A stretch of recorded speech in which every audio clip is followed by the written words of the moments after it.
So without any delay, first of all, I would like to thank Dr. Avish and the team from Dr. Ambedkar Institute of Technology for inviting me. And it looks very vigorously planned program. So my aim is, as you have already known, I'm not from an engineering background. I come from a neuroscience, means primarily from a medical background and turned into a neuroscience aspect. But having been worked in collaboration with several engineering departments and engineering like resource people, I have few ideas related to electrophysiology. And my work has been in the field of EEG since last 11, 12 years. So with so my aim in the next 1.5 hours is to kind of introduce to the area of brain electrical activity and EEG from some of the experiences that I have gone through, and from a perspective which might look slightly different from an engineering point of view. So I've planned to divide it into two sections. The first section, the main section, I would be introducing the topic, introducing EEG, what is EEG and what is its genesis, and the conventional way of placing electrodes and EEG signaling aspect, what is noise, what is not noise, and some bits of signal processing, and an entity called event-related potential, which is used to study cognitive aspects from EEG. And subsequently, I will try to walk you through some of the technology development aspects that I had contributing to, and through that kind of inspire you to explore new avenues of using EEG. Primarily because most of you are from engineering and development background. So that's the whole idea. I assume that some of you would be already experts in EEG, signal processing, acquiring EEG, etc. Whereas there will be a smaller group which might not be much exposed to EEG. So my whole idea is to cover both these people. So some of the topics might sound very simple. So please bear with me. Without delay, let me start. What is this EEG? Let us first look at it from a knowledge perspective. This is what a clinical recording looks like. So in the past, people used to come to hospital, several sensors would be placed around their head, and those would be connected to a large device, and these devices were recording on paper. So there are very few places where such devices would be in working condition to see. NIMHANS Neurophysiology has two such devices. If somebody wants to see it working, you could come down. Now, the things have not changed much on the subject side. So the recording patterns in a clinic is still almost same, several wires connected. But now you have tinier devices which are near the subjects, and they transfer the data to computers, which could be desktops or even laptops. And you can now see the waveform instead of on a paper, on a screen, which means now we can change the color, size, and many things, which a paper recording was not able to do. So this is the case scenario in a clinic. So primarily the devices have become smaller and now digitized or converted to computer presentations. Now in research lab settings, the device setup is much more complicated. You would have cabs with several sensors and several computers helping the recording and the whole process to happen. Separate chambers for subject with sometimes monitors and keyboards and audio presentations. So this is these are two high density lab settings that we have at NIMHANS. It's the older setup. We have newer ones too. So from a research perspective, the recordings are big. So when I say big, I mean the conventional term is high density or ultra high density. So that means sensors are usually 64 sensors or more placed on different parts of the head distributed across. And it could be either something like a net So these are called sensor nets, promoted by a company called EGI, Electrogeodesic. So here the sensors can be dipped inside the saline and placed suddenly. So otherwise, putting so many, say 256 electrodes would take so much of time. Even typical clinical recordings, which are like 19 to 21 electrodes, they take half an hour to place. So similarly, there are cloth caps like swimming caps, where electrodes are embedded. Again, they can be from 64 to 256 channels.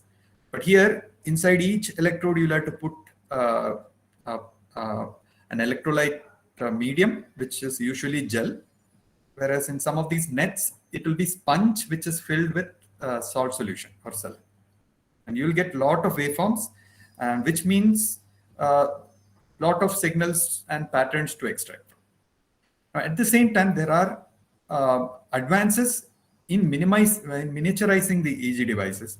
So you have several devices in the market which can even sit on the head, small headset size devices which can selectively extract signals from regions even without putting gel or preparation. So suddenly you can just put it like a head bow and then start recording.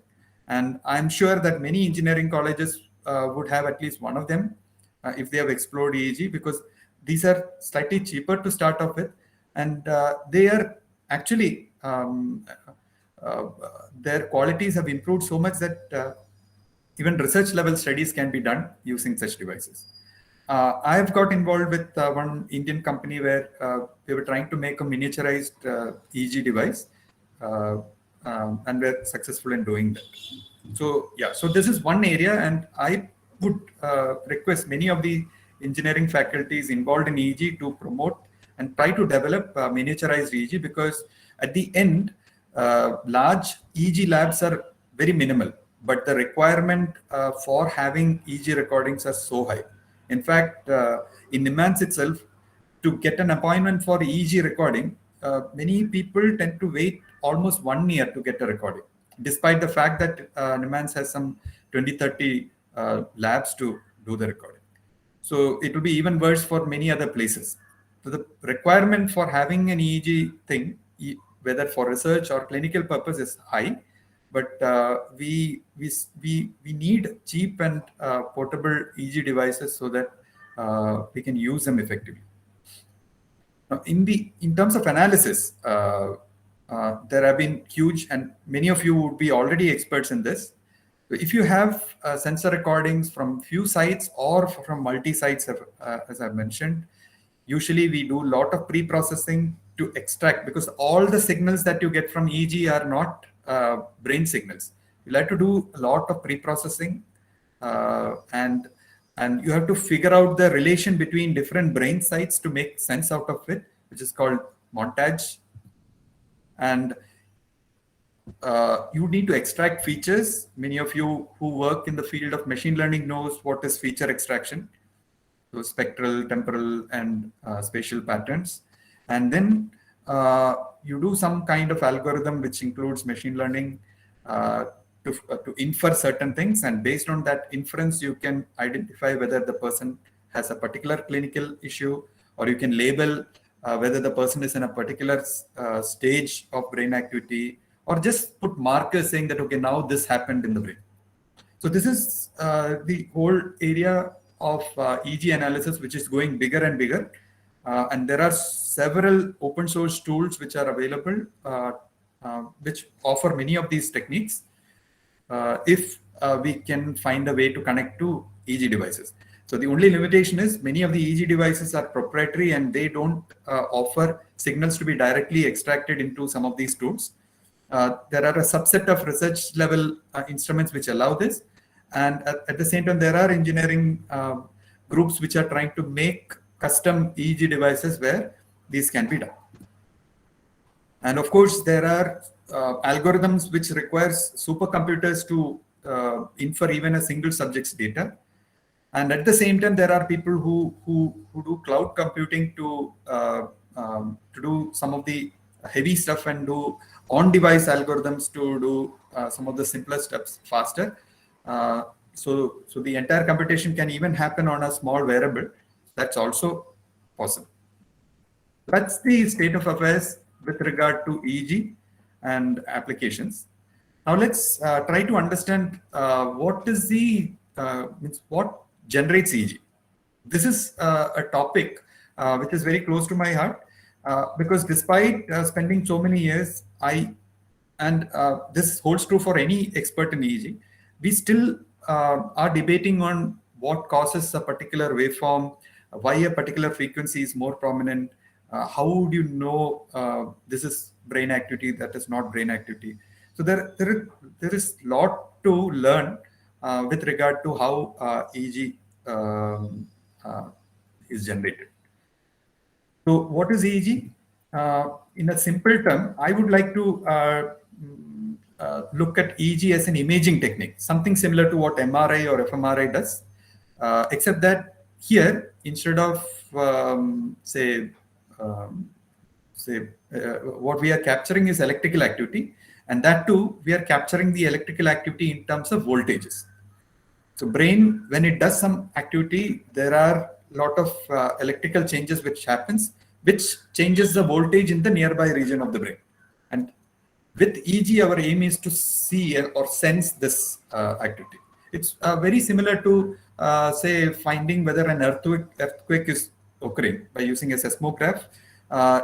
You place on different parts of the earth and figure out, okay, here now earthquake intensity is high, low, so something similar.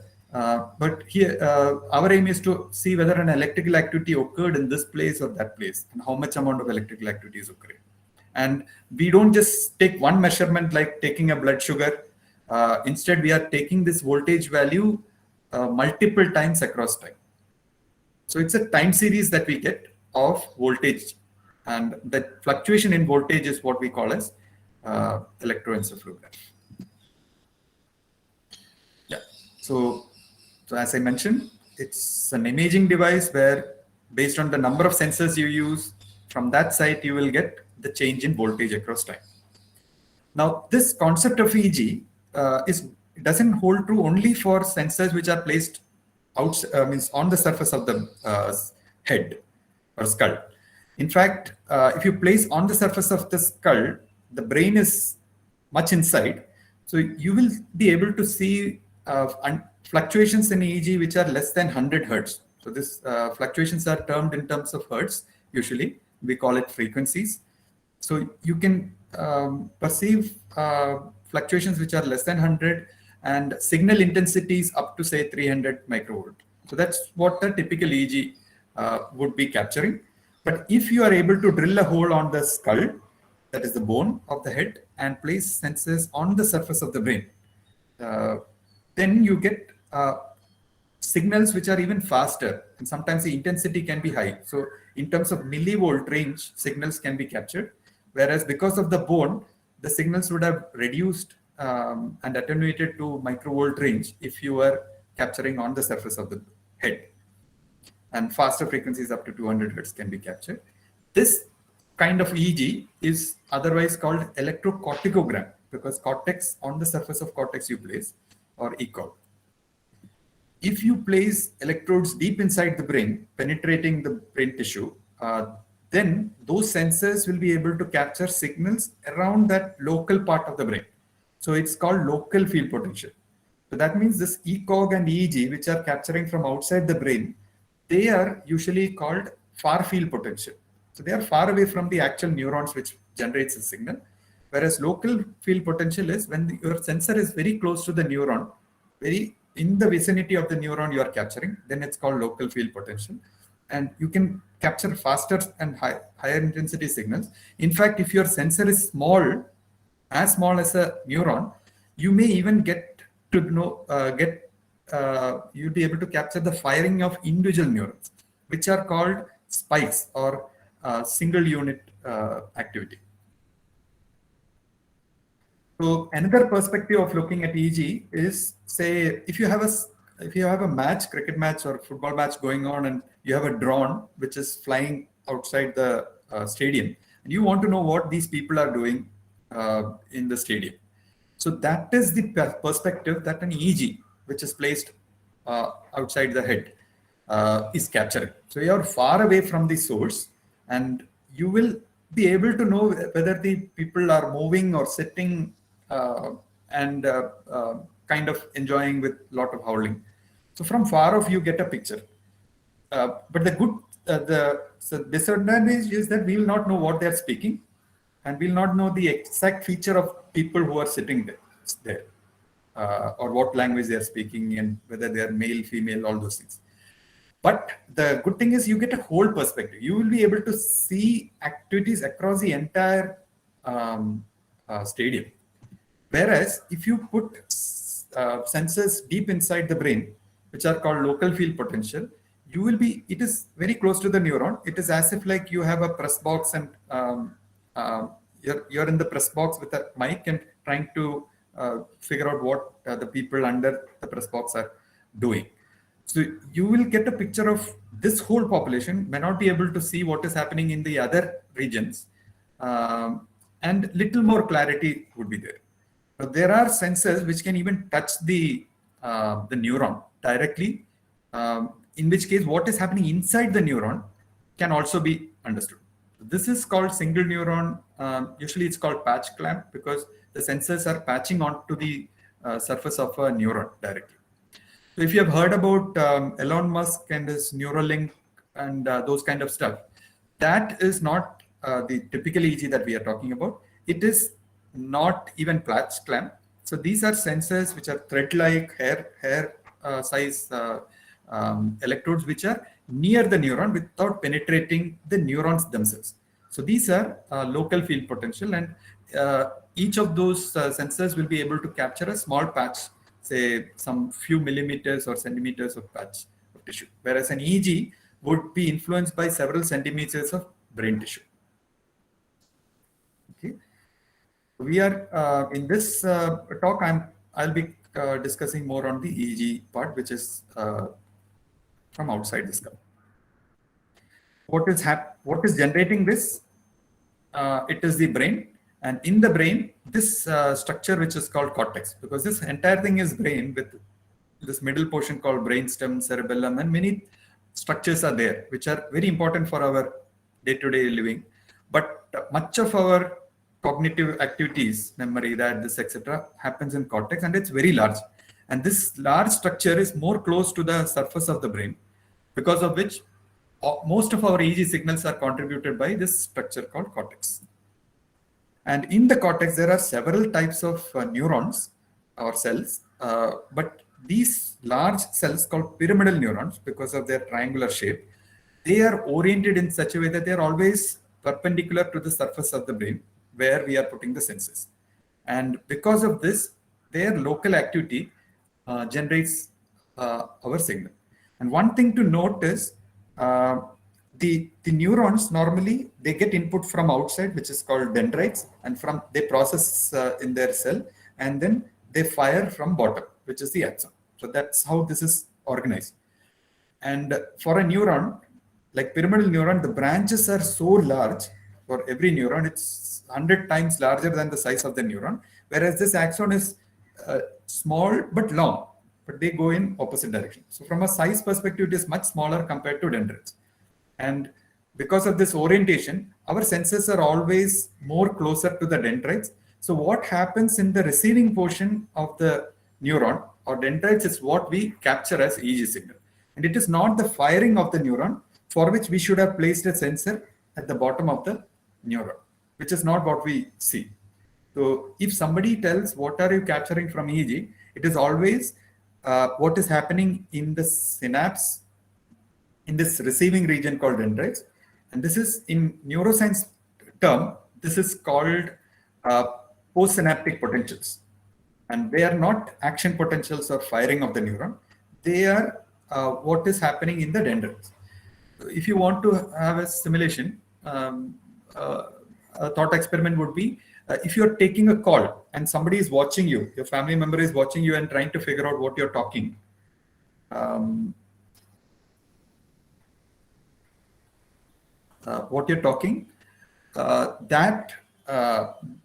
The the person who is watching you will not be able to know what the person is talking.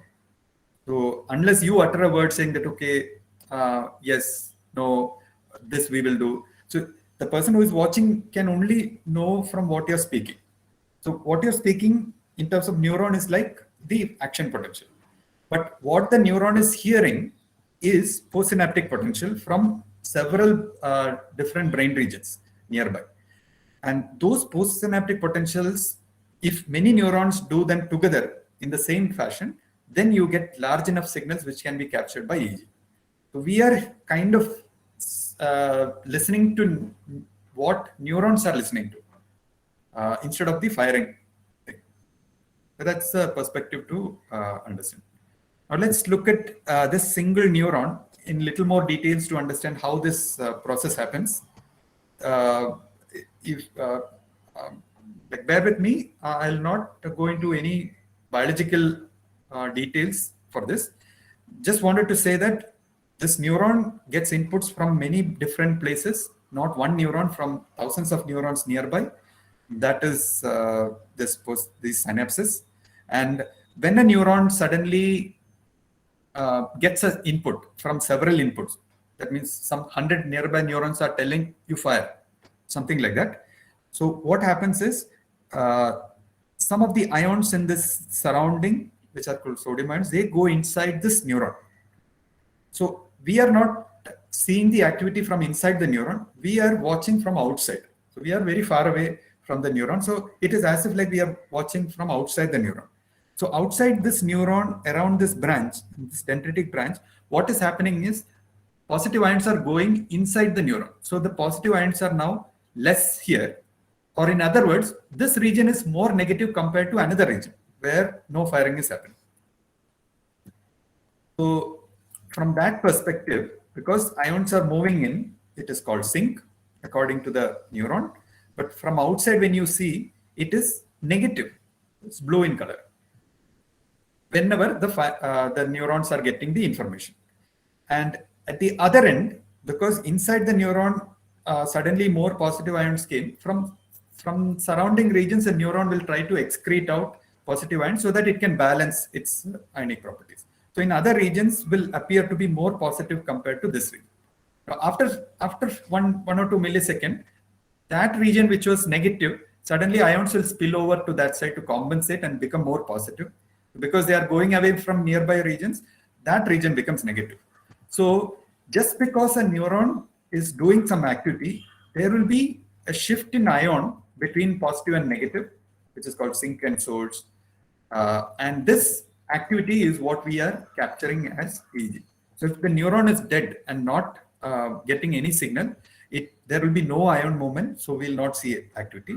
But as soon as the neuron does something or hears something or listens to something, you will get this shift. And this pattern can only be seen in these neurons that I mentioned, like pyramidal neurons, because they are oriented in this way.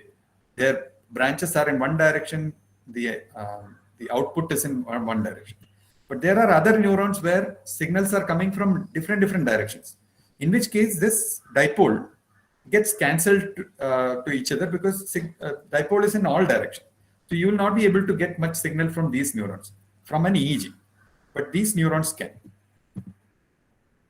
Now, in that itself, based on where the input comes, because a lot of branches are there throughout, sometimes it will get inputs in the deeper layer, because our sensor is here, and in the deep layer, the input is coming. So what happens? Negativity will be in the deep part. So in the superficial part, automatically it becomes the opposite sign, which is positive, because no inputs are coming here. But our sensor is near to this region. So to the sensor, we will get a positive signal, though the neuron is getting a negative input below. On the contrary, if the input is coming more close to the surface of the brain, then we will be able to see the negative aspect, and positive aspect is deep inside. So this is an intuition that we need to know. From the EEG, directly, whether it goes positive or negative, both may indicate neuronal activity. But technically speaking, it is more positive. If a major positive deflection happens, that means information is coming to the deep part. And if you see a negative deflection, the information is coming to the superficial part of the neuron, of the cortex. So that's the intuition that we need to build. And second part is, we normally don't place one sensors, we will place sensors in different parts. And if one region shows an activity and it is negative, you will see the maximum negative deflection in the in the sensor, which is near to that, closest to that. Whereas the sensors which are farther away will either show smaller activity, or if they are too down. So because our head is circular, this sensor will actually be in the direction of something like this, because from here you can see only the positive side, you can't see the negative side. If you are on the surface nearby, you will be able to see the positive or negative, the negative deflection. So this sensor, when it picks positive, this sensor is seeing the whole activity from bottom of the brain, because of which it will see a positive deflection. So in that way, by having several sensors on the head, we will be able to localize where the brain activity is happening. If you had only one sensor, you might think that the activity is happening here, or you might think the activity is happening here. Because you had sensors placed around the brain in as spread as possible, you will be able to determine where it is coming from. So this whole process is called source localization, and this is best if you have many sensors and equally distributed around the brain. And that's why you would have seen in my initial slide when I said high density recordings, research studies prefer to have high density because you can localize the activity better instead of using single electrodes. Here again, the brain is never still. Every few milliseconds, the negative and positive shifts, and you will see brain going up and down. That is what generates oscillation. And what we see as a signal here is very small. It's in microvolt, as you know. And for the device to get and present, and for us to extract multiple levels in details, we need to amplify it, usually 1,000 to 10,000 times. So the old amplifiers tend to increase the microvolt range to almost like a volt range or millivolt, high millivolt range, because of which the amplification factor used to be very large. But the problem is, in case suddenly the brain activity is very large, the amplifier saturates.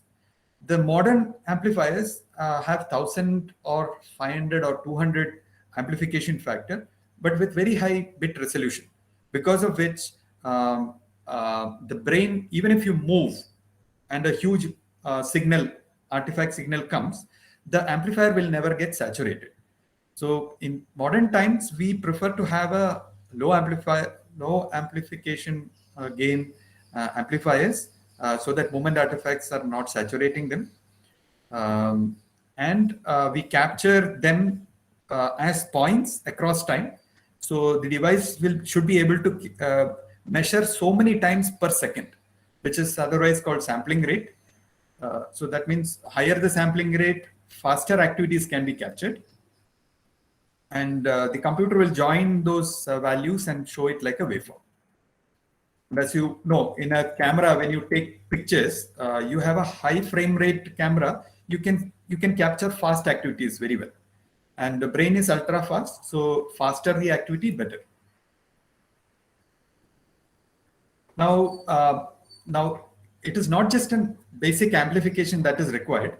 To measure voltage across time, we actually need what EEG captures is not just raw voltage. What it captures is voltage difference.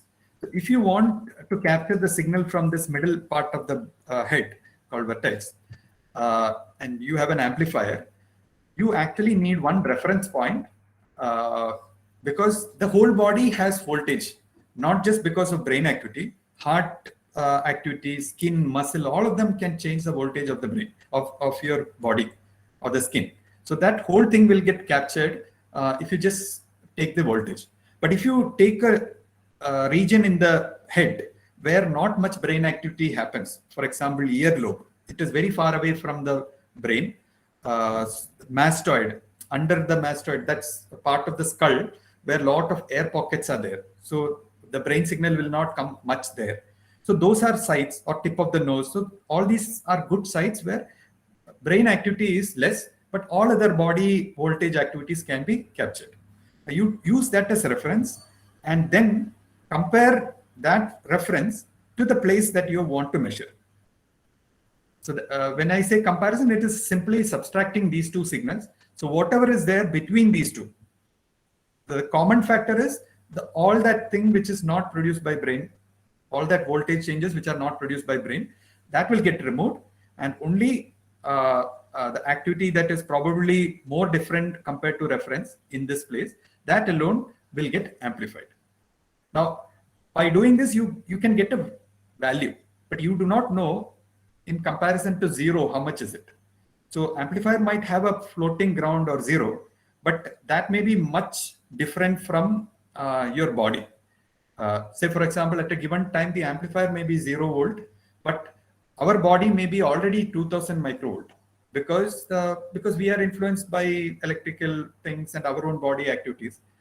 And from that 2000 only, our brain activity will come, say another 50. So it will become 2050. Now, the problem is many amplifiers do not have a range to capture 2000, 3000 microvolt. So if you take that and then amplify, it will get saturated. So a good ploy is to have one more signal like ground in another part of the brain so that we kind of know the average voltage of our body, and the amplifier will use that as a zero. So in comparison to that zero, so compared to this difference is slightly positive, and you got this value. After few milliseconds, you capture one more time. So now it's slightly less positive. Then it became negative, negative, then positive, then negative, then positive. So this is how we capture the signal in relation to these three senses. So for a single waveform to be captured through an amplifier, for an EEG signal to be captured, you need three senses. One active, one means the place where you want, a reference, the place to which you want to compare, and a ground anywhere in the body so that you get the ground. And the miniature amplifiers that are available now, they have active ground.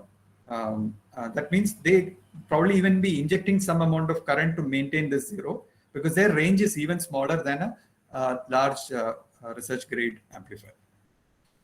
Okay. Now let's see how the sensors are placed. So the placement of sensors, like we have latitude, longitude for the Earth in terms of position. There are standard criteria for placement of electrode. So one standard criteria is called 10-20 system that was originally proposed because electrodes were placed with respect to the circumference or the measurement of the head, and they were 10% and 20% of those measurements. So 10-20 system can capture up to say 20-25 electrodes on the head, and usually the criteria is the electrodes placed in the front are having a prefix F, so frontal. The middle ones are called central, C. This region slightly in the back is called parietal, and the backmost part of the head is called occipital. So based on those regions, you have this first letter prefix. So O, P for parietal, C for central, etc. And there is a number system. So anything which is in the middle is zero. But if you put zero, O and zero will look similar. So instead of that, they put Z to say it is zero. So central zero will be here, frontal zero will be somewhere here, and FZ.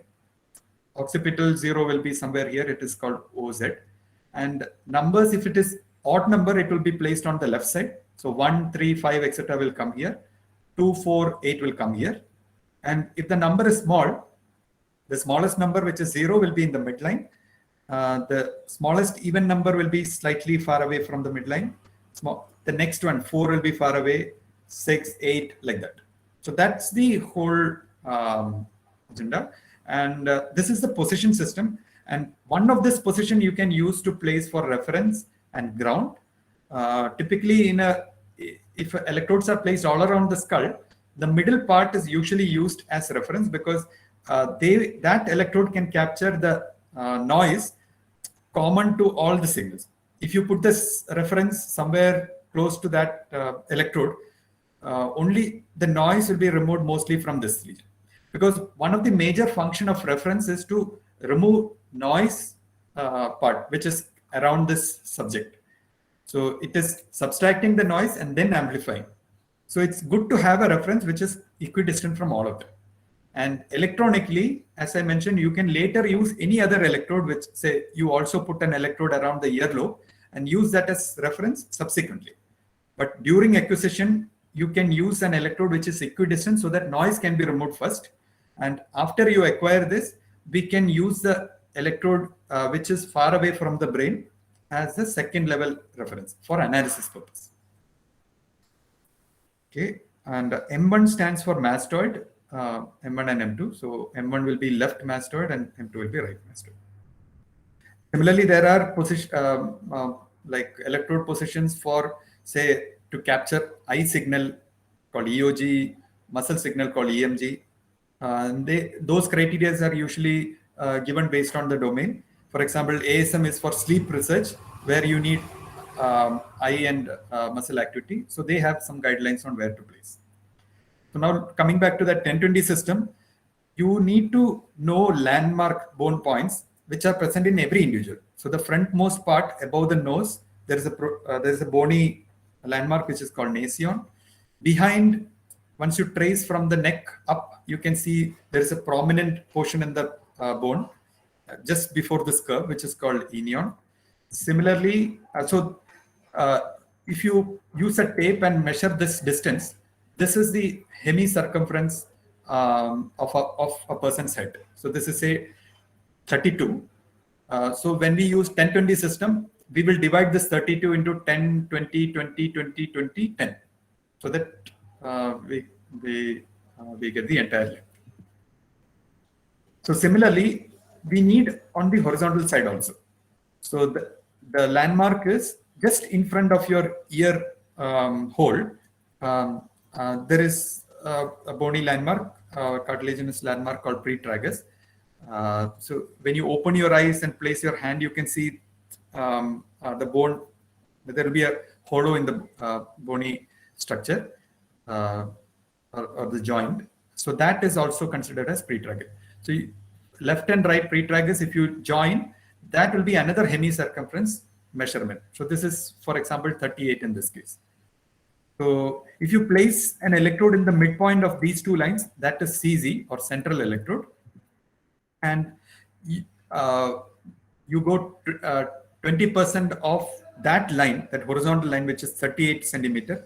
Left side you get C3, right side you get C4. Similarly, if you do 10% and 20% from the CZ, it will be frontal, then frontal polar or FPZ, and then final is 10. So in this 1020 system, the first 10% from the bony landmark is you don't normally place an electrode on the bony landmark. So the first electrode will be placed always 10% from the bony landmark. Rest of the electrodes will be usually placed 20%. So that is the 1020 system, which means if you want to place more than 25 electrodes, you need to place closer. So instead of 20%, you place 10%, 10%. So that is called 10-10 system. And if you want to place more than say 160 electrodes, then you need to place it closer. So instead of 10%, every 5% you can place. So that is called 10-5%. So that is how this nomenclature comes. So yeah. So similarly, electrodes are placed in the horizontal side, again 10%, 20%. So this is how electrodes are placed. Not going to the details much. Once you know this pattern, usually use a tape and find this measurement. This has to be done for each subject separately. And then you can use the wax pen to mark the 10%, 20% on. And you can either use a paste. So pastes are usually paraffin based, and they contain, they're partially water soluble, and they contain potassium chloride inside them, which will help connect the skin with the electrode. And skin will have some amount of oil, so it's good to wipe it off with an alcohol. And the electrodes are metal electrodes, usually silver or silver chloride, and the pastes are put on top of that and placed at that side. Some of the electrode will have a hole in between, so the paste will come out through that and create a vacuum, because of which the electrode can stay in place. Now, instead of these electrodes can stay by themselves. Additionally, if you would have seen that in clinics, they use a cotton on top, and these electrodes can just hang from that place. So cotton will additionally give an anchorage, as if like you are putting a, so you can also put tapes, micropore tapes to keep them in place.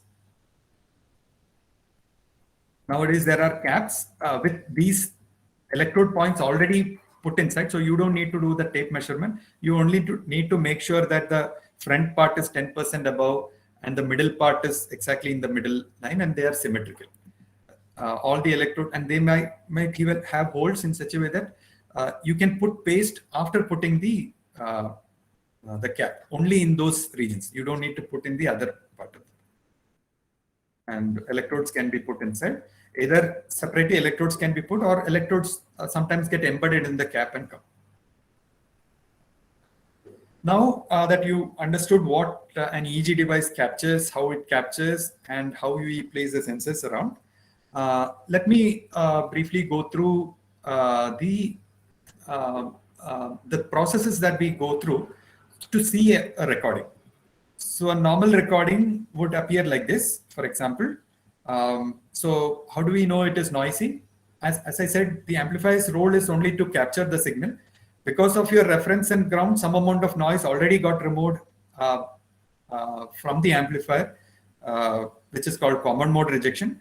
But besides that, there are activities which are probably contributed by electrical things, muscle, which is also electrical.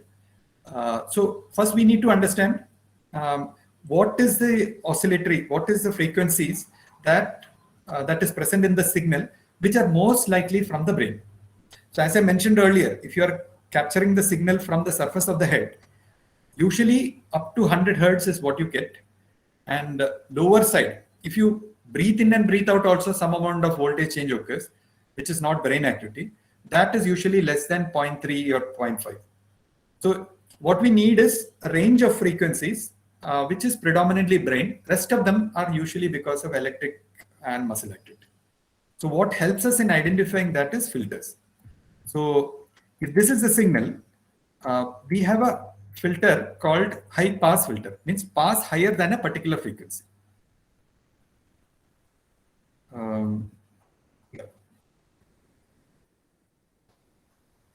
So if you use a high pass filter and say, I want faster than 100 hertz. So all the things, all the oscillations which are slower than 100 will be removed, and only the 100 and above will be allowed. So I think here it is 2 hertz, I think. And similarly, you have a low pass filter. That means pass everything lower than particular thing. So that's low pass. And band pass means pass the signals between two frequency ranges, stop below that and stop above that. So this is, say, a pass band between 2 to 15 hertz. Between 2 hertz and 15 hertz, brain activity will be present. So you can see brain activity which were embedded inside this noisy signal. So this is how a filter helps in identifying signals. You also have band stop filters. That means you specify the start and end of the filter, and between that range, you will remove. And all the other frequencies will be allowed. So that is usually the case when we have electric noise. Usually electric noise have a fixed frequency. See, if you're in India, 50 hertz is the electric noise. And below 50 hertz, the signal might contain EEG. Above 50 hertz, you might contain EEG. So you only want to remove this part. You don't want to put a low pass filter or high cut filter at 50. In which case you can use a band stop filter, which is otherwise called notch because it has sharp and small width. So this is the raw recording, how it looks like with electric noise. So now because of applying the notch filter, the electric noise got removed. So now you have low frequency aspects as well as high frequency aspects after removing the electric noise. Yeah. So with that principle, see, this is a typical, say, 19 electrode recording. So you have sensors coming from front part, central part, posterior part of the head. And some electrodes, if they are not properly sitting, they will pick up more noise than others. For example, this electrode is not picking that much noise. This is picking higher noise, and this one is picking more noise. You apply the bandpass filter, say between 0.5 to 70, which is the typical range of an EEG signal, and additionally also remove notch around 50 hertz and around 100 hertz, because harmonic of 50, then you get a signal which is looking like this. I'll come to the details of some of these. So what we are seeing here is a blink, which is more captured in the front part of the brain, where in the posterior part you will not see.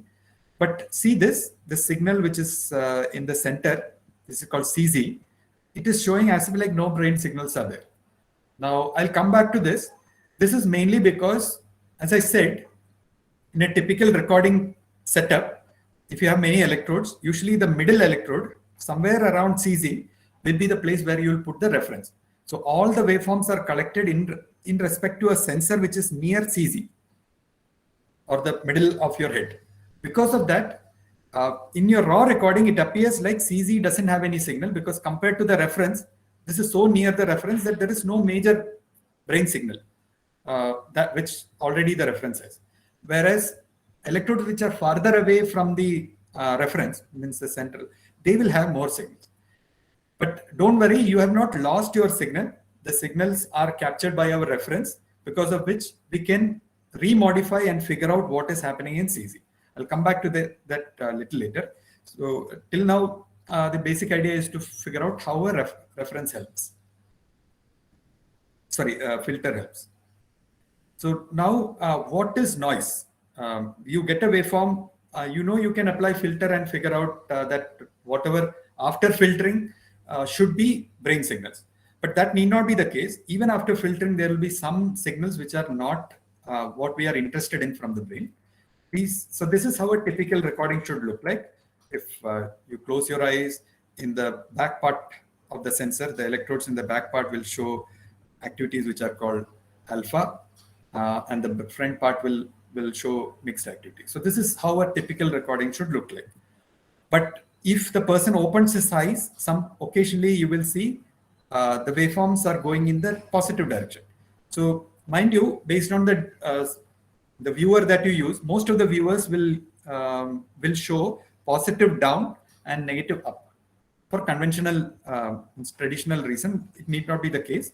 So if the front electrodes suddenly show a sharp positive deflection, and that deflection decreases when you go back, this is a typical sign of blink. So when you blink, this happens. And if you have sensors specifically around the eye, they will show deflection, which means you can confirm whether it is blink or it's because of some brain activity. If you have sensors specifically around the eyes, so called electroocular. And why eyes or blink and eye movements, etc., cause these artifacts? Because eye is electrically active. The front part of the eye is positive, because the back part of the eye is all the wirings, all the neurons are situated behind, because of which it's negative. So automatically the part of the eye which doesn't have any neurons becomes positive. And our sensors are close to this positive deflection. So if the eye moves towards that, we see a positive deflection. If it moves away from that electrode, it will show negative deflection, and vice versa. Because of which any change in the eye movement, if you blink, the eyelid comes on top of this thing, which will cause change in the nearby electrode.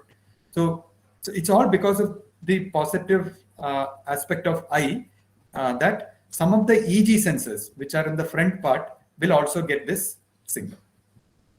Not only front part, if you move your eyes left and right, the sensors like F7 is situated in the side of your head, left side of the head, and F8 is on the right side of the head. So because your eyes are moving left and right, if it is moving towards left, the F7 will show positive deflection, whereas the opposite side will show negative deflection. So wherever you see left electrode and right electrode going in opposite direction, it is usually because of eye movement.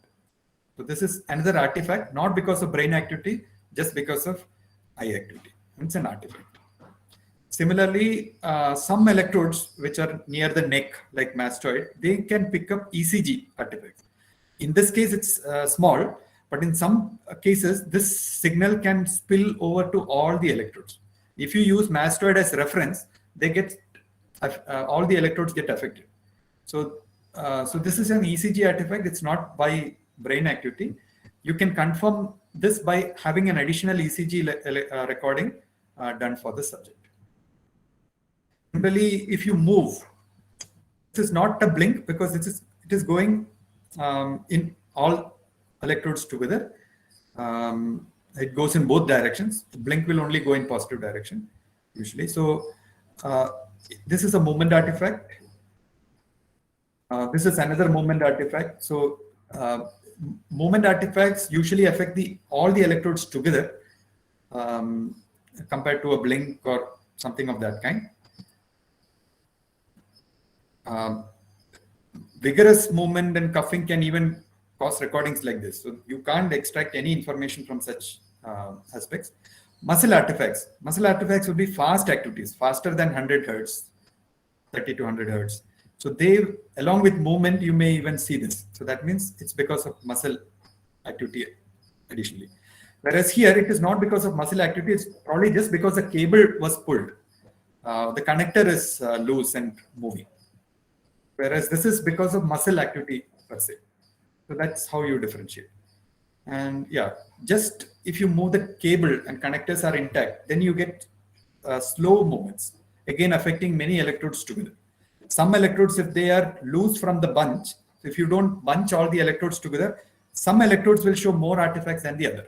If you have properly bunched them together, they will affect all the electrodes together, which means our change of reference can sometimes help. So make sure your electrodes are bunched together all the time. And if the person talks or moves his tongue, they are called glosokinetic artifacts. They will be mostly around this temporal electrodes. And there can be epilepsy. The persons, these are actually brain activity of our interest, but sometimes they can be artifacts.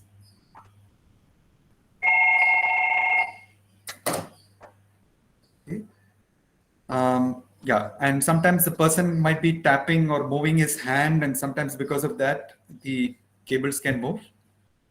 If one electrode alone shows a random activity, that's called electrode pop-out, because that electrode suddenly moved, whereas the others are fine. One electrode throughout shows abnormal activity compared to the others. That means that electrode is bad and it's good to remove the entire electrode. Whereas in this case, we will only remove this segment because rest of the time the electrode is good. And this we have already seen. Electric noise can be picked up in few electrodes. Sometimes the amplifier is connected, the sensors are connected, but the data is not streaming properly. So it will produce some random jargon activity. So this is not EEG at all. Somehow there is a disconnect between the amplifier and the computer. It's more common in wireless amplifiers. So what are not noises? This is how clinicians typically do. They don't do signal processing. They look at the waveform visually and then try to figure out. So that's the commonest use of EEG. That's in clinics for identifying epilepsy. So if one part of the brain signals spread to many regions, you can see where it is spreading. So here the spread is mostly in a particular part of the brain, and you can see most activity in that part of the brain. And the way they arrange is they compare nearby electrode with nearby electrodes, adjacent electrodes. So this is called longitudinal montage, and this is called referential montage. Means all of them are compared to earlobe. So people for localization they prefer this. For generalized activity like in childhood epilepsy, they look at in comparison to earlobe. And sometimes it will be very local, in which case you can see those abnormal activities only in those electrodes. And these are very different from the electrode pop-outs and other artifacts we looked into. So first and foremost, what we need to understand is what is a typical artifact. Only then we can figure out what a signal looks like.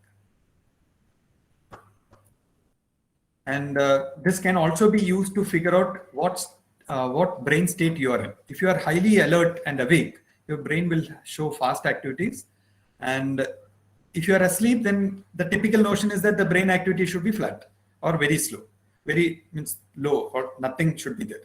But that's not the case. Sleep EEG is not flat waves. Sleep EEG has lot of activities. In fact, when you're awake, if the signals are fast, it will still be fast, but some fast activity will disappear, some slow activity will come in. Sometimes very fast activity will come in between, which are called spindles, and very large activities can come, which are called K complex. This is also sleep stage.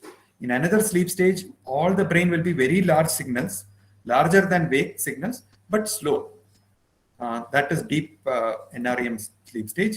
And when you're dreaming, your brain becomes almost similar to drowsy state, which can also happen now when you're listening to.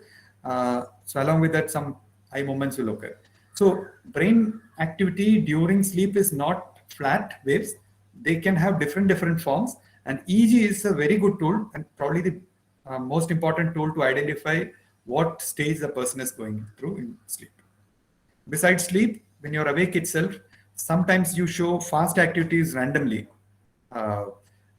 when you're awake. And those are signs of anxiety. So your brain going into these small spurts of beta activities. Sometimes your brain activity is medium to slow, and suddenly it becomes very slow for some period and again back to mixed. This kind of short slowing is seen when there is a brain inflammation, dysfunction, local brain damage after some accident, etc. And sometimes the brain is not too slow, not too fast, but the brain activity doesn't change. You pinch the person, you flashlight, you present some loud sound. The brain activity doesn't change at all. Those are called coma states. So if it is not reactive, it is a very bad sign. If it is slightly reactive, it's a better sign. So in that way, EEG is useful to stage coma. And this is a typical recording in a brain dead state. So the brain activity may not appear flat because when brain is not active, your heart activity will be more picked. So the lot of ECG artifacts will get picked up in the brain signals, which is another sign to show that brain activity is now less or flat. This is a typical sign of brain dead. It will not react. You pinch, you tap. There will be no change in this activity, and you might even see ECG artifacts. So that's how EEG is useful in clinical settings by visually looking at them. But as engineers and people working in signal processing, EEG is not looked at in that manner. Instead, EEG is looked at more like a sine wave, which goes up and down, because of which we can define it in terms of amplitude. So either RMS or half wave or peak to peak, the height of the oscillation will determine the amplitude. And usually higher the amplitude, more brain regions are involved in generation. So that's the typical thing. Sometimes a single group of neuron, which was originally producing the wave, suddenly became more active. At that time also the amplitude can increase. But in most scenario, it will be more regions getting involved, more regions simultaneously doing the same activity. That is when the amplitude increases. And usually EEG signals are around 50 to 100 microvolt. Now, not only the size, the height of the wave, the rate at which the wave goes up and down, which is frequency, is also important to describe. So for example, we showed it earlier, when you're awake, the brain is fast. That means it goes up and down more often per second. But in that itself, it is not just one frequency. That's one thing we have to remember. EEG will contain up and down signals of different frequencies. So the lower ones are called delta, less than 4 hertz. Then 4 to 7 is theta hertz. 7 to 12 is alpha. 12 to 30 is beta, and higher than 30 is gamma. Sometimes higher than 80 is called hyper gamma, etc. Usually within 100 hertz is what we can very well reliably capture from EEG signals. And low frequencies are usually higher intensity, so we can study them very well. Higher frequencies are very small, so we need to use more tricks to get those signals. And During any single time point, the brain activity will have all the frequencies, but some frequencies will be more dominating than the others. So if the dominant frequency is delta, it usually occurs in deep sleep and sometimes in coma. If the dominant rhythm is theta, that is what happens during meditation. People who meditate a lot, if you are drowsy, then also you can get some creative listening to music, etc., can also generate this rhythm. And once you are active, at the same time, partly relaxed and not doing any major mental calculation, etc., then you get alpha. If you're doing some mental calculation, working memory, alert, focus, etc., then it will be beta predominantly. And gamma is more when you have major cognitive activities happening. Sometimes even during meditation, people can generate more gamma.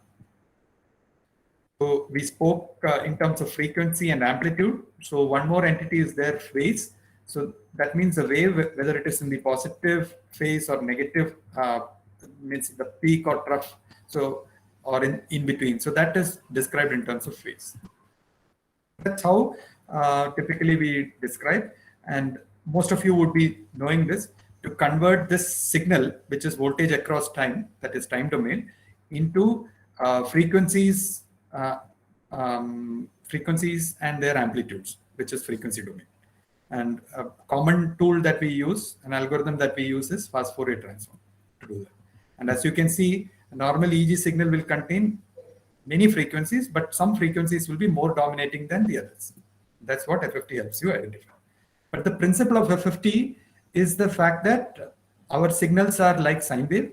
So if it's a perfect sine wave, we will, and if you do FFT, you will get exactly the frequency that is present. So for example, 5 Hertz, you will get the intensity of the 5 Hertz. Other frequencies will be 0. FFT usually requires a wave to be continuous. So if the wave starts from 0 and ends from 0, no problem. But sometimes the wave may start from some non-zero value. Then you will get some artifacts called edge artifacts. To avoid that, what we do is we put a tapering or window so that everyone starts from 0 and then becomes higher and lower.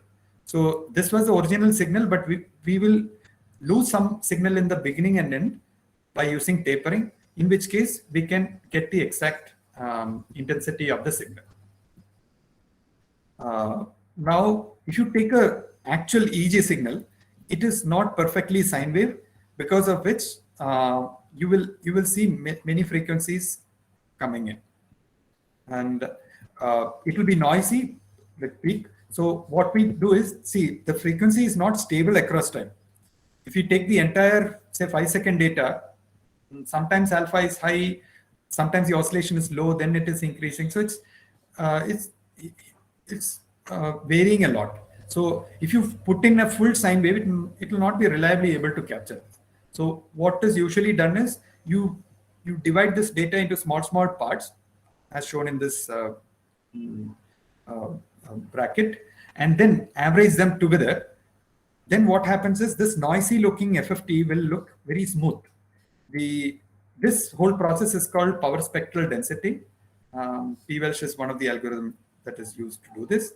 And so instead of directly saying microvolt, we will say in terms of microvolt square per hertz or decibel per hertz. And if you notice, the actual frequency would have been sharp here, but because of this averaging process, it becomes broad. So instead of just 5 Hertz, 10 Hertz, nearby frequencies will also be showing high power. So that's the problem with this averaging process. But the good thing is, other frequencies which are actually not there, because of this averaging process, they get small and dwindled. So many studies use power spectral density instead of raw FFT. Now, how other electrode combination helps. We already spoke of this in the clinical part. So you can compare left electrode with right electrode, and so this is called horizontal montage, or you compare front with back, back with back, back with back. So in a vertical manner, that is called longitudinal montage, horizontal, longitudinal, and sometimes with every electrode on the left side is compared with left earlobe. All right electrodes are compared with right earlobe. So this is called referential montage. And or everything will be compared in terms of the central electrode. So there are many ways of doing. So averaging all the electrodes and comparing with that is most preferred in signal processing. Bipolar montages, etc., are preferred in clinical. Referential also in clinical and sleep studies. Laplacian average is also good for thing. Laplacian covers the advantage of bipolar as well as average reference. For example, this is average re-reference. This is the original reference. I said CZ because the reference was near CZ, the signals are not seen. But now if you use average re-reference, this can be done by the software, even real-time or offline. So now you can see what is exactly happening in CZ. We thought we lost it when we recorded, but you can re-reference and extract that information. So this is the advantage of electrode montaging or re-referencing. And as I mentioned, Laplacian transform helps in if there is a signal pattern in a normal way. If you plot the voltage at this time point, so these are voltage values across different electrodes, say 1920 electrodes on the surface of the head. So if you place it on the surface of the head, you can figure out that it is distributed across predominantly from the center, but it is spread across. But if you use Laplacian transform, it will find out whatever is common between nearby electrodes, it will remove. And whatever is spreading all throughout will be removed, and whatever is nearby alone will be given more weightage. So this is giving more weightage to nearby activity and reducing weightage to spread activities, because of which actual activity is happening in this region, which you can't appreciate if you use the regular reference, average reference. But if you use Laplacian transform, you can figure out or localize the activity. And this is why very useful in signal processing and even source localization. I would recommend in signal processing, whenever you want localized activity, I would recommend that we use Laplacian transform. And one more thing is, if your signal, if your EEG has lot of high voltage activities, like even if it is blink, this may not be useful for our signal analysis, because FFT, if your signal is in the normal range within say 100 to 50 microvolt, then you get a good FFT. But if suddenly you have a high voltage artifact in between, you will start seeing high activity in some low frequency components. See, this low frequency was not at all there. Just because of this artifact, it became larger, and the peak activity slightly get dwindled. So if many such artifacts are there, your estimate of the power for that frequency will be wrong, because of which it's good to remove these portions which are high. So normally any voltage value which is higher than or lower than 10 microvolt, we usually reject them, and only those which are smaller are used. So so if it is a sine wave, you get a typical thing. And FFT, the principle in which FFT works is for every frequency, you try to fit in a sine wave, full length sine wave, and a sine wave which best fits it will fit in, and the output will have some amplitude. So in this case, only 10 Hertz fitted this signal, and the amplitude of that 10 Hertz is what we project as the FFT value. But this is the best sine wave that is produced by a real brain activity. This is the occipital alpha, which is 10 Hertz. But as you can see, a normal sine wave is clean up and down, whereas a real EEG wave is sometimes more triangular in shape, sharper edges, and varying in width, varying either negative side and positive side. So this is the actual EEG signal. And we are trying to fit a sine wave into this, because of which it will not be a perfect fit. Many nearby frequencies will also fit. For example, 9, 10, 11, all of them are fitting. And some amount of low activity is also there. So 1 Hertz is also fitting. So when you do an FFT, many frequencies are contributing to this compared to what we would expect if it is a sine wave. So this is one thing we have to remember. EEG signals are not perfect sine waves, because of which the spectrum will be spectral activity will be spilled These are called spectral leaf. And if here at least the oscillation is there throughout, but many activities like sleep spindles, they occur only for a fraction of a second. It will not be there throughout. It will be in the middle portion. If you do FFT, it will say that this activity is there around 12 hertz, say 12 to 13 hertz. But this sine wave that we try to fit in is a full sine wave, and it will fit throughout. We will never know whether the activity happened here, here, or here. For that, small sine waves, like FFT algorithms based on small sine waves called wavelet transforms, they use very tiny, the tiniest sine wave possible to fit in. The fitting process is called convolution. So this process will help us know where things are happening. So you can see the activity is happening in the middle and not in the side. So we can understand the exact timing of when this oscillation happened and grew and went up. But the only problem is compared to the FFT, because we are using a full sine wave, all the waves should match well, then only the fitting will be good. So frequency accuracy or resolution will be higher in an FFT because it's using a larger wave. In a wavelet, if you use a small wavelet with few cycles, the frequency spread will be more. If you use more cycles containing wavelets, that frequency resolution will be large, but time resolution will go down. So there is a trade-off. But the impression is, if you want to know the timing of the activity, you need to use wavelet and not FFT. And as I showed earlier also, the waveforms, real waveforms helps you identify different sleep stages. And do you think they are sinusoidal? They can be anything but sinusoidal. They can be sharp with different shapes and sizes. And they are not sinusoidal. And because of which you have certain features which can't be captured by an FFT or wavelet. So that means the wave can be more going positive side and sometimes more going on the negative side.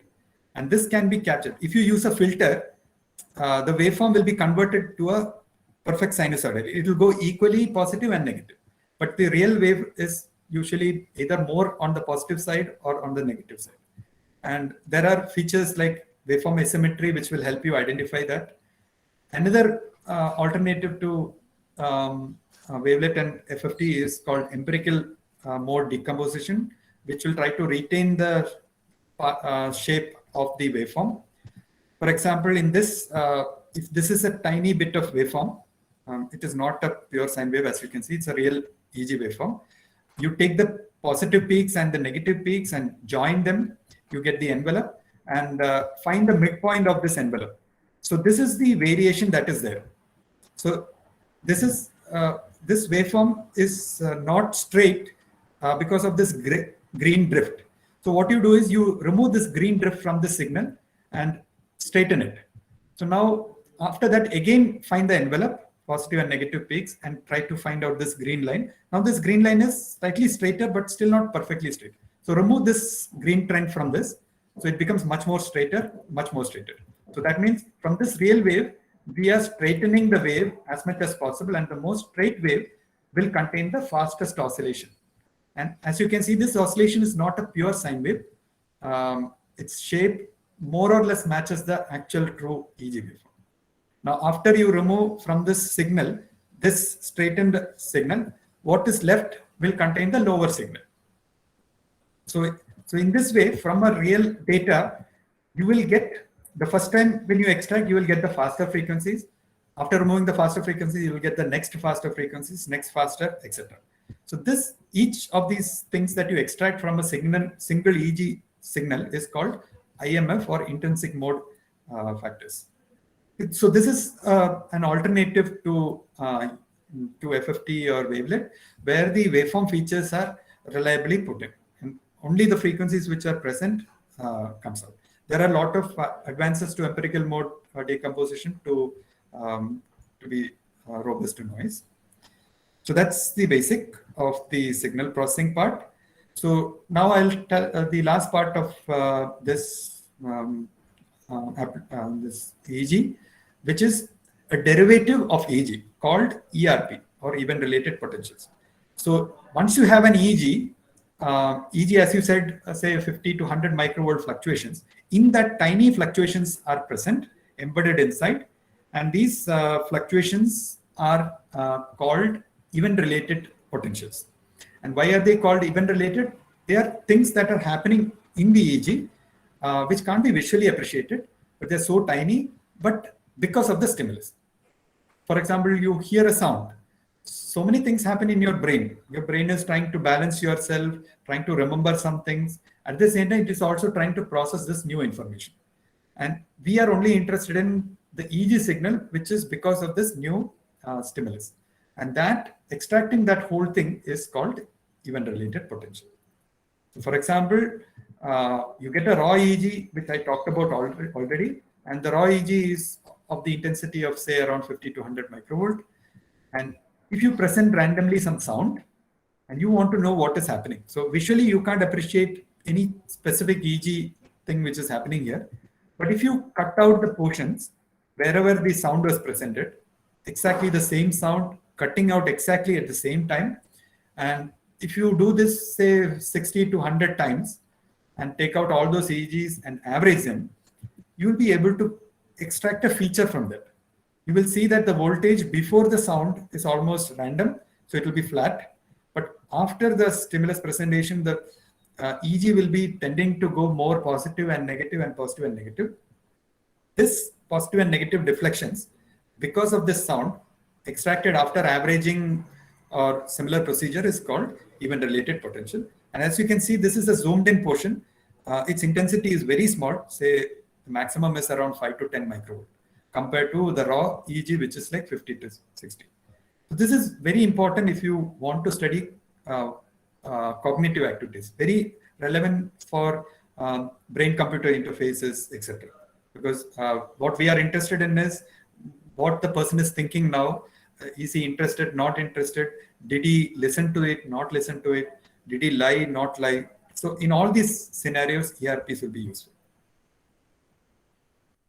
It gets exact timing. So this is a typical ERP waveform that you get when you present a visual stimuli, say a visual stimuli of a face of a person. So what happens is after 0 will be the time when the image was presented. After that, it will go in positive direction. So they are having a prefix called P based on when it occurs. 50 millisecond after the presentation, then it is called P50. 200 millisecond after it is called P20, 300 millisecond, P300, P600, etc. Sometimes the timing may not be exactly 200, 300. So instead of saying 223, etc., it is easy to say, is it the first positive, second positive, third positive, fourth positive? So that's why it's called P1, P2, P3, P4. Similarly, on the negative side, whatever happens, we call it N1, N2, N3, or N100, N170, N200, 250, etc. And based on several studies, we know what corresponds to these waveforms. So the initial sensory processing is P1, P50. That means even if you're asleep and I flash light, P50 is generated, or a sound is presented, this is generated. But higher processing can come only if you pay attention. So N1, P2, etc. will come only if you pay attention. So that means little more higher perception is involved. Categorization, etc. comes only if that stimuli that is presented is important to you. So that's very useful in lie detection and those kind of scenarios. After you process things, you reprocess information again and again. So your emotional response come into play. So if you want to study emotion, neuromarketing kind of thing, you might be interested in these waveforms. So these are what ERPs help. And the reason is every time you present a stimulus, some new brain activity happens. And by averaging, we are able to get that activity and remove the rest of the random activities. So that is what why we are doing this averaging. Sometimes there is no new brain activity. Brain is going into a particular rhythm, but after you present it, the rhythm resets again. So the time when the resetting happens, because of averaging, you will be able to see it like a waveform, and that is our ERP. So that's also possible. And sometimes every time you present, the brain responds, but it doesn't respond at the right time. Sometimes faster, sometimes slower. So when you average, it appears to be flat. So we looking at the ERP, we think that nothing happened. The person didn't respond. but actually response was there. It's except that based on the state, the response is not exactly timed. That's natural. That's how normally brain functions. So this is where single trial analysis comes into play. So that we can capture what happens. The regular ERPs used in clinics and normal research doesn't capture it. Okay, so audiology, neurology, etc. use ERPs which are generated by lower brain structures. This is called auditory brain evoke response. Some of them also use visual evoke responses from thalamic region, means the middle part of the brain. And the people who are studying, the one that I spoke about mostly about, are mostly generated by cortex. So when we say ERP, it is usually this middle latency and late latency, something which is happening after 50 to 100 milliseconds. Whereas the rest of them are usually used in clinics, and they are usually called evoke potential exactly. Though ERP or event-related potential can encompass all of them, if you come across a term EP, they usually refer to things which are generating in this lower part of the brain. Now, how is it acquired? You definitely require an EEG acquisition device, but additionally, you need a powerful system which can present the stimulus, capture our responses, and send them as markers to the EEG so that we can extract out.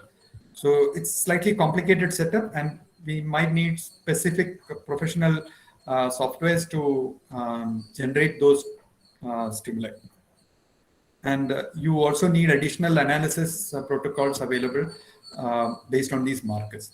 So it's not every clinical EEG system will be able to do ERP. That's one thing we need to know.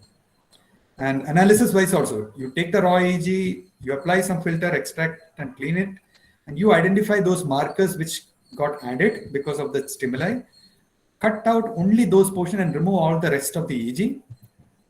And usually ERPs are analyzed for every sensor separately. So that means you align all of them together and then just do a simple arithmetic average for all the, say, 80 times you presented, and all these 80 waveforms, point to point you have to average, and what you get finally is the ERP.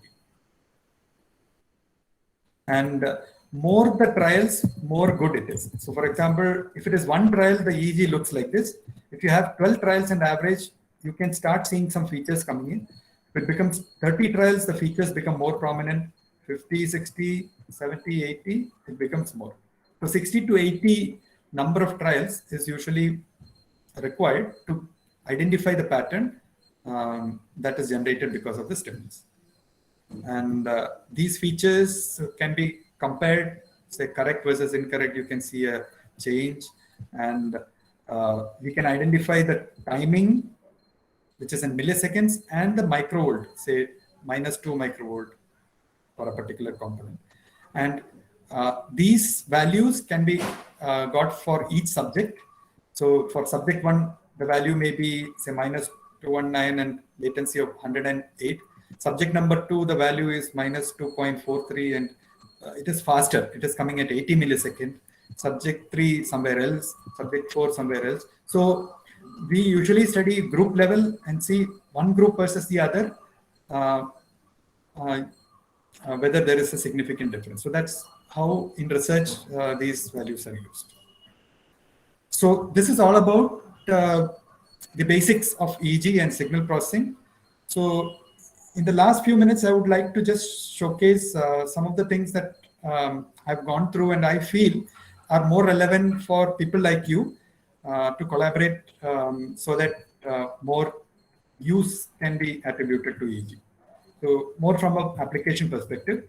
So my interest in EEG and brain came when I saw this book called Phantoms in the Brain. Many of you would know.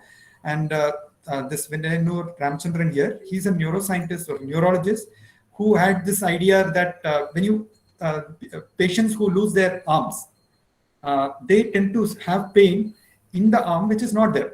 The arm is cut, but the pain is still coming from the arm. So why is this happening? Because our brain tries to map the mapping of that hand is still there. It's as if like in a computer, the shortcut file is there, but the actual file is not there. So the people suffer from pain despite you giving medicine and all these things. So what he found is it is just perception. If you use simple optical illusion, just put a mirror, use your actual hand on one side and try to put in your imaginary hand, the arm which is cut in the other. Because of this mirror setup, the person who looks from the top, it will appear as if like the hand is visible. So he's trying to use his left hand, but his imaginary, through this mirror, he can see it like his right hand. And just by seeing that hand move, the pain disappears. It's a simple trick. So as he mentioned, it's just a $5 simple wooden box with mirrors arrangement, but it treats people who have spent lakhs trying to figure out how to reduce their pain.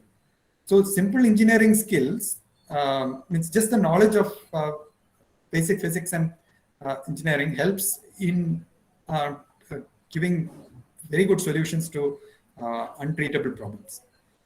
So this is another thing that you can listen to this sound. So as a doctor, I used to, we are used to stethoscopes. So to listen to heart, listen to breathing, etc., we use stethoscope. But to study mind, it would be nice to have a stethoscope. So the Stanford group had come up with brain stethoscope. I actually wanted to do this when I started learning EEG, but it is already done. So what they do is, this device will capture EEG from this wearable, convert that into sound. And what they've done is, even nurses and medical students who do not know how to read EEG, by using this device, which gives sound, they learn the sound pattern much faster than learning the EEG pattern. As you already saw, I took so many slides to describe how an EEG is interpreted and how you can look at the waveforms. It is much simpler for anyone without any technical knowledge if this EEG patterns are converted to a sound pattern.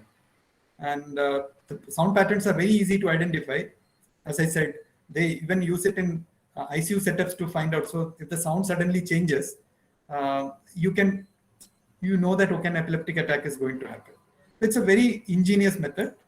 I also came across this Indian group where this Professor Mukundan, who was a professor from NIMANS in psychology and forensics, and these engineers who developed a startup of their own, they came up with an EEG-based solution to identify lie detection.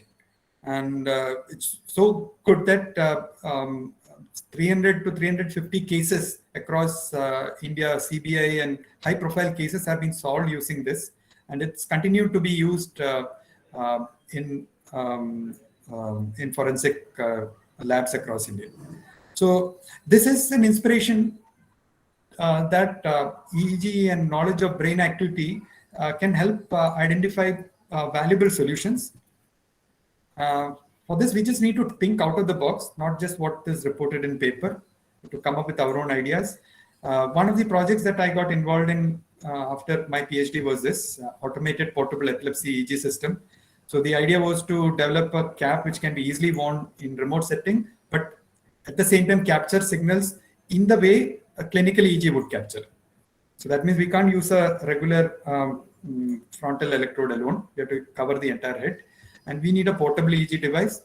It should be transferable to a tab, low-cost tab or something like that. And the whole data has to come to a cloud which can be used by clinicians.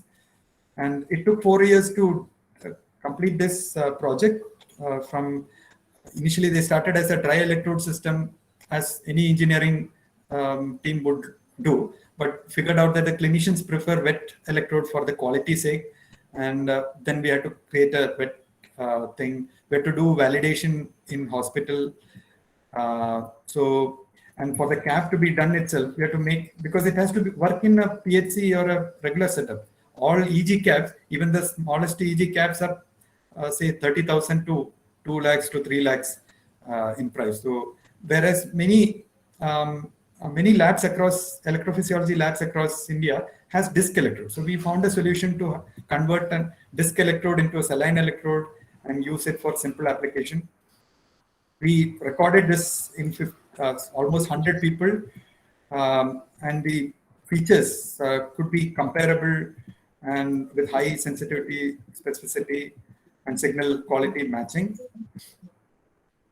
So that is that. So with prior knowledge on EEG signal processing and how EEG setup is done, we can contribute by teaming up with the right people to develop something which is useful for our place and our health setup, which probably an outside device or setup can't provide. Similarly, paradigms, as I said, ERPs are useful, but the thing is, most of the ERPs are useful for separate paradigms. So we developed a simple paradigm when I was doing as part of my PhD work when I did. And this year, and similarly after my PhD, I modified this for use in infants. So infants are children who are less than 1 year, so 6 months or 7 months. They don't pay attention. So you can't present those adult tasks to these people. These should be able to capture the infant's attention without losing them. So that's also complicated. So designing these paradigms take professional softwares, and a lot of things are involved. They have several types of stimuli and distractors which can come on top or bottom. The middle images itself can come left or right, and the image can be of different types. It should be able to capture button responses and give some feedbacks and tweak them. And there'll be some background sounds which can come in 3 different forms and in pairs. And sometimes the frequency of the sound can change. So all these things are trying to capture 10 to 15 different brain activities simultaneously. Usually these were done in separate settings. So if you want 10 different brain activities, you need 10 different experiments to be done. So this paradigm was able to capture them together. But the problem is it's highly complicated. It requires a multi setup. So you need 2 computers with multiple softwares and devices to do. So what we did is with Actonet, we tried to generate a software which can run both the EEG as well as the paradigm simultaneously, and all these things can run on a small Windows PC or a tab. This whole complicated stuff. So that now, because of which we could take this to a remote location for using it on adults and children. So that's again, by having some of these knowledges, it is useful to translate. And in sleep, one of my area of interest is sleep. In sleep also you can do ERP. This one thing we developed where you can send a sound simultaneously. You can make a small device which can convert that sound into a marker signal, because most clinical EEGs, they are not used for ERP. So if a sound is presented, there is no way you can figure that out. So you need a separate software, and they has to be converted to markers. These markers are usually used in these devices because the patients can press a button to get this. Dr. Ravish, do I have a 5 minutes extra?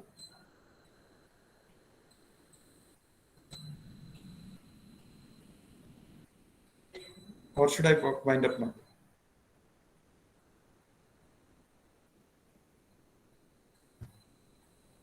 Yeah. So I'll just continue.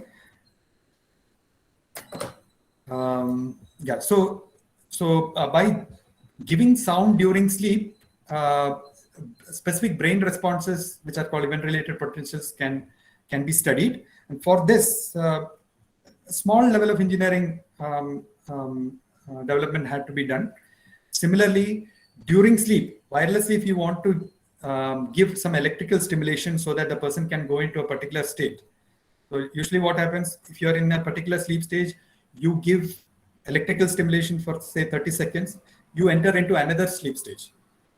So that is possible if you can wirelessly do a neurostimulation. And typical sleep setup do not have that. You need to make extra devices which can do this during sleep. So we published this recently. And what happens is when you present a sound, your brain responds like this, like what I mentioned earlier about ERP. This is how the feature comes when you're awake. But once you're entering into deep sleep, your brain response changes. The whole shape changes. So this green trace is how the same brain is responding when you're asleep. So that means sound is going into the brain is responding, but the response is different. This response is required so that the brain can process, at the same time doesn't awaken. If it turns to this blue trace, that means the person gets awakened. Now, if you are dreaming, then the pattern is completely different. So just by looking at how your brain responds to the sound, we can actually determine what stage it is and how deep the person is sleeping. So, and these features are useful to be taken into a machine learning algorithm. And from this pattern itself, across night, you can actually try to figure out the sleep depth. And what we were postulating is this is much more accurate than just looking at the brain signals passively. Because you see, if you want to know somebody is sleeping deeply, what you do, you normally try to call the person's name or try to pat him.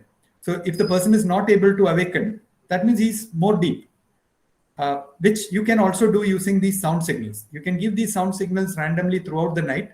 By looking at the response to the sound, you can more accurately determine what is the depth of his sleep. So we found this to be a novel approach to use in sleep research, and it actually required significant technology development. And what else can we do? One of my current interest is to do with closed loop, and it's a prime domain of engineering field, where brain activity can be used, captured, and various algorithms can be used to extract features. And from these features, you can either determine what to present. You can actually give a feedback to the subject, like how, say, for example, your treadmill is measuring your heart rate and giving it like a value. You can look at the brain activity and show that the brain is now more too fast, too slow, or it's more, you're more stressed, you're less stressed. So this approach of giving a feedback from the brain signal and using that feedback, the person can train himself, self-train, in the clinic or in at home itself. So several devices have come out with that kind of thing. So this is called neurofeedback.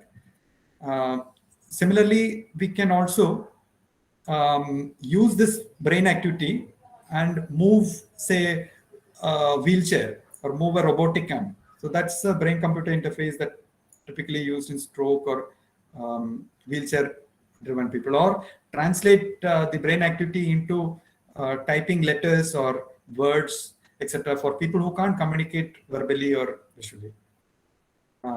And you can also use this brain activity to determine when to stimulate the brain, like how we use during sleep.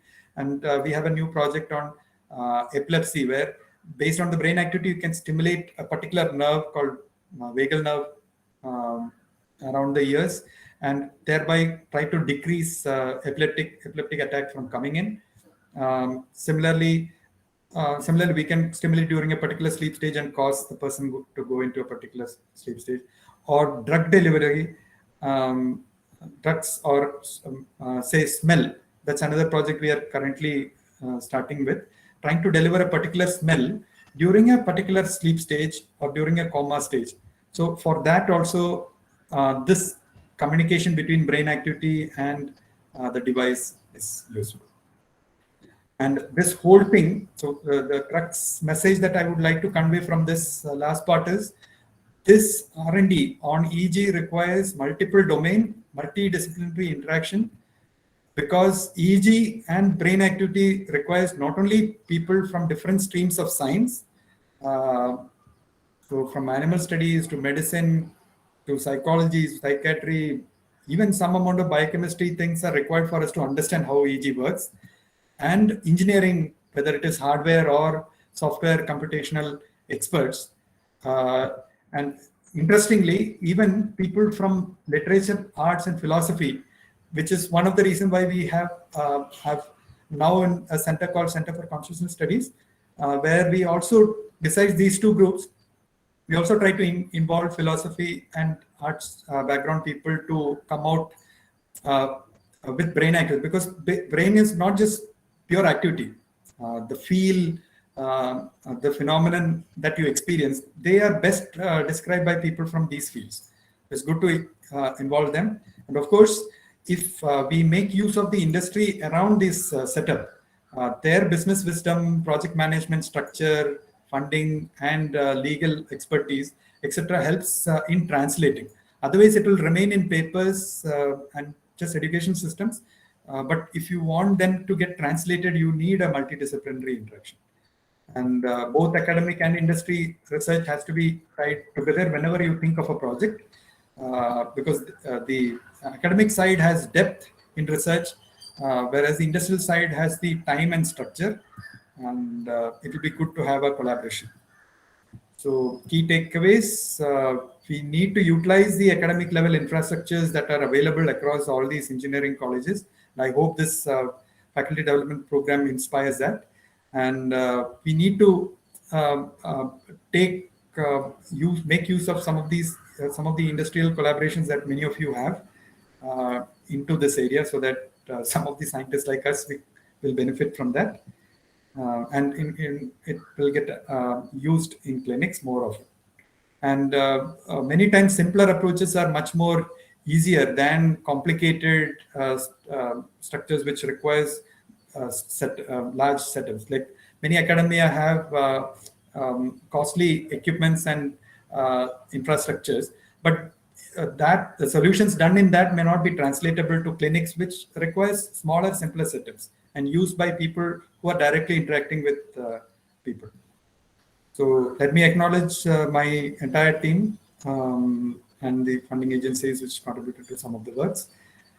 Be happy to, most of our team members will be happy to interact with many of you. And lastly, I would like to highlight two books which I would recommend. One, there are many clinical EEG textbooks which show the clinical EEG aspects, if at all you're interested in clinical EEG translation into signal processing. But there is a new book, recently come up book by Indian authors, like renowned neurologists and neuroscience scientists across India. I've also contributed to a chapter here. So there you will be able to see the numbers and signals which are collected from Indian setups, which will be useful, and you'll be able to figure out where you could collaborate. And another textbook which is more on the signal processing side, written by a neuroscientist, it's highly inspiring. So it gives a perspective of signals and time series, which is quite different, more intuitive approach than mathematical. And you get a lot of ideas regarding novel signal processing from this. Michael Cohen. In fact, he has many YouTube channels and Udemy courses, which will be useful for many of you if you're interested. So thank you. Thank you for your patient listening. Can take any questions if required. Yeah, thank you, sir. Now forum is open for the participants. Participants, now floor is open, and if you have any queries, you can utilize the resource person. He is very expert in the neurocognition and the EEG related. Those who are doing the research, you can clarify your doubts and any queries are there. It will be welcome. Yes, sir. Good morning, sir. Yes, I can hear you. Are you listening to me, sir? Yes, I can hear you. Yes. Sir, my question is that, sir, you have told the notch filter regarding the removing of the noise in EEG, sir. Yes. Yes, sir. So my question is that can we use some another technique, like I am an engineering background, so there are so many controllers like PID, fuzzy, artificial neural network.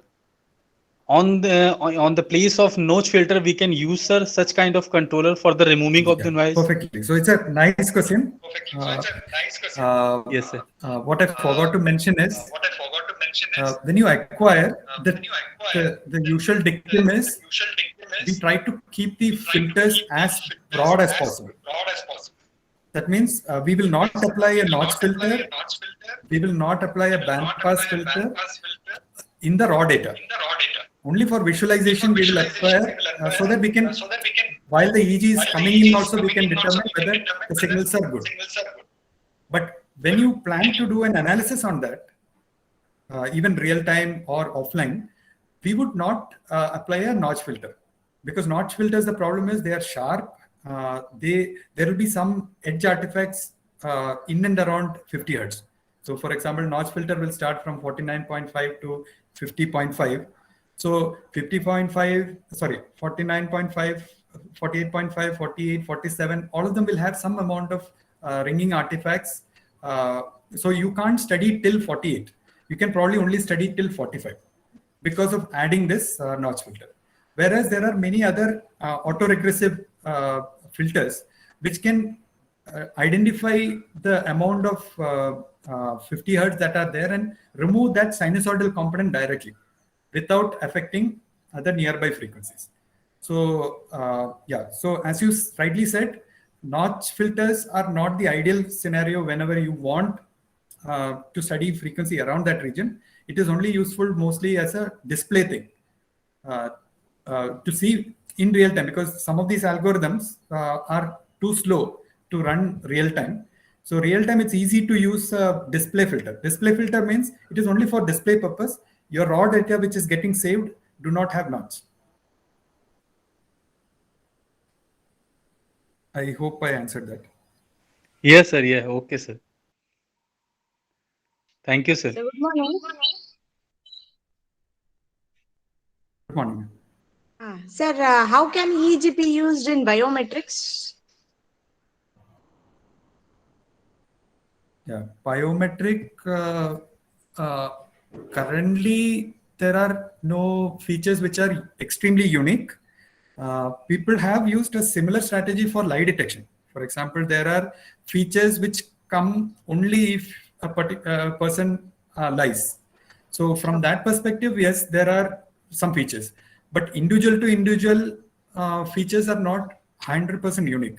In fact, many studies have found that if you identify a feature and you repeat the same experiment on the same person after, say, 1 week, the features modify. Okay. So at a fingerprint kind of level, we have not reached a stage where we know a feature which is like 100% for each individual. Right. But age level, certain things, yes, there are features specifically, say for when you see an image versus not see an image, when you lie versus not lie, there are unique features for each subject. Okay. Thank you, sir.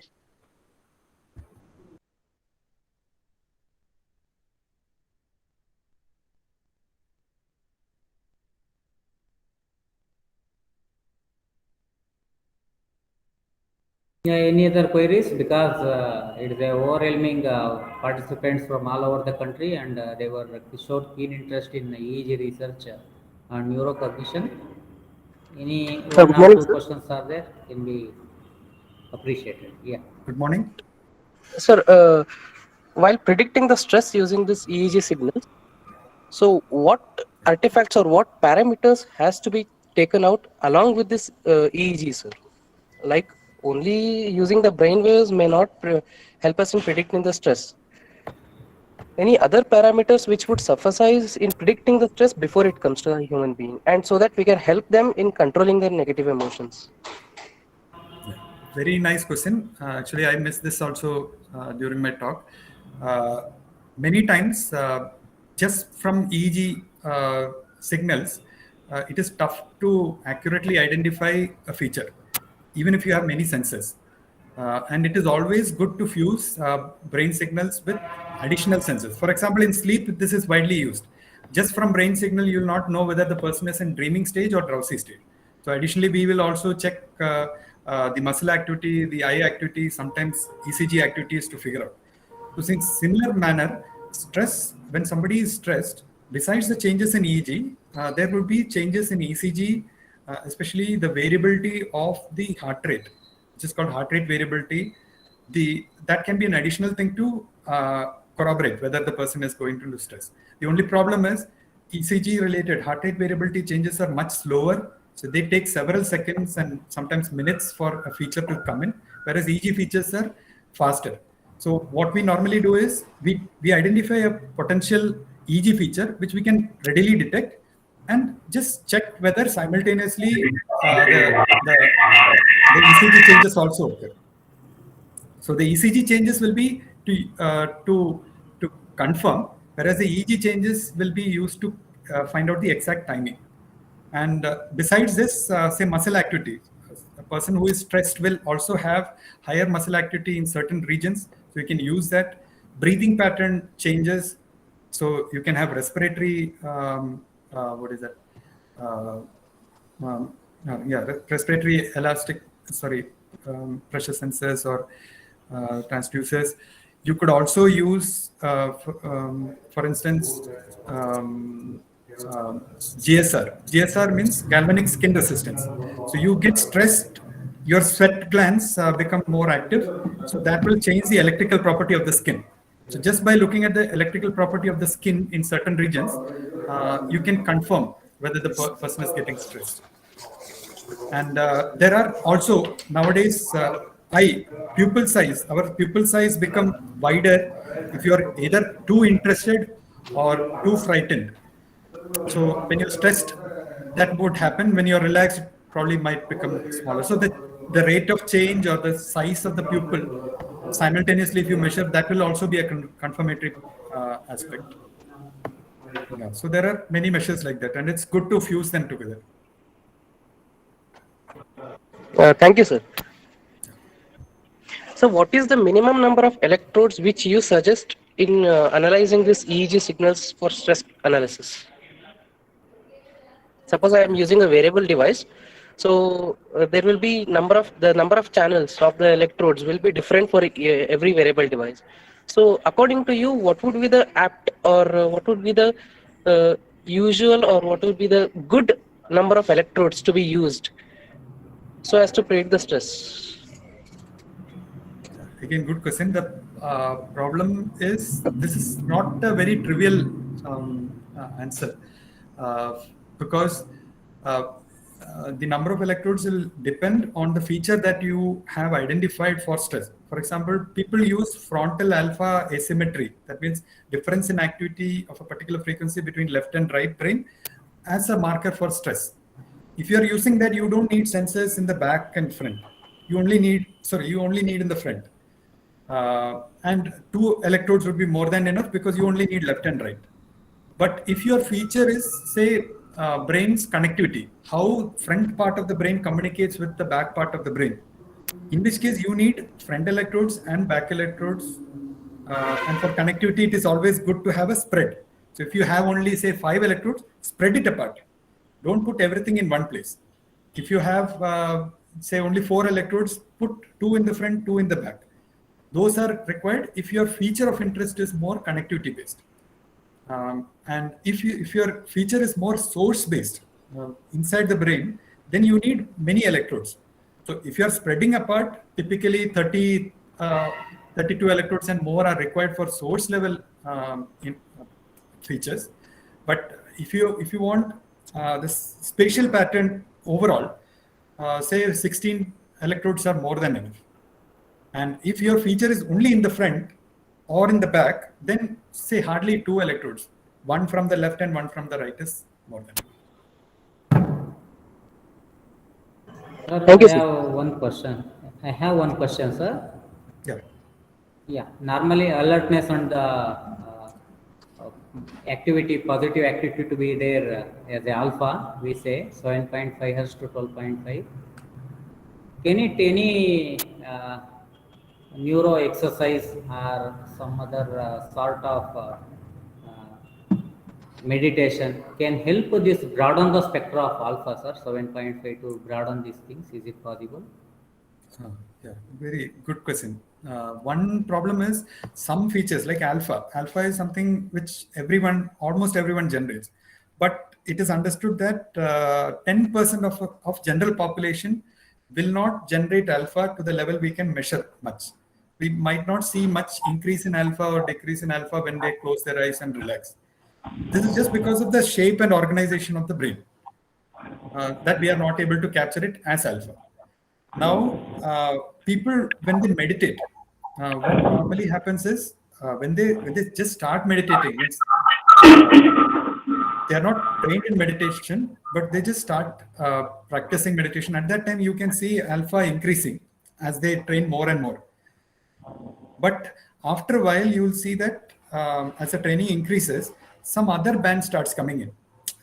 In many of our studies, what we have seen is this theta range will start showing activity, especially the frontal midline theta, occipital alpha, which Dr. Ravish mentioned, and along with that, frontal midline theta starts coming in as you practice more and more. And once you become very proficient, say 7-10 years of experience in meditation, then you will see that both your alpha itself is more in the lower range. Instead of being say 10 or 11 hertz, it will mostly be say 7.58 hertz, and it will merge with the theta. So you will get a 6 to 10 hertz range activity more prominent as you train more and more into focused meditation.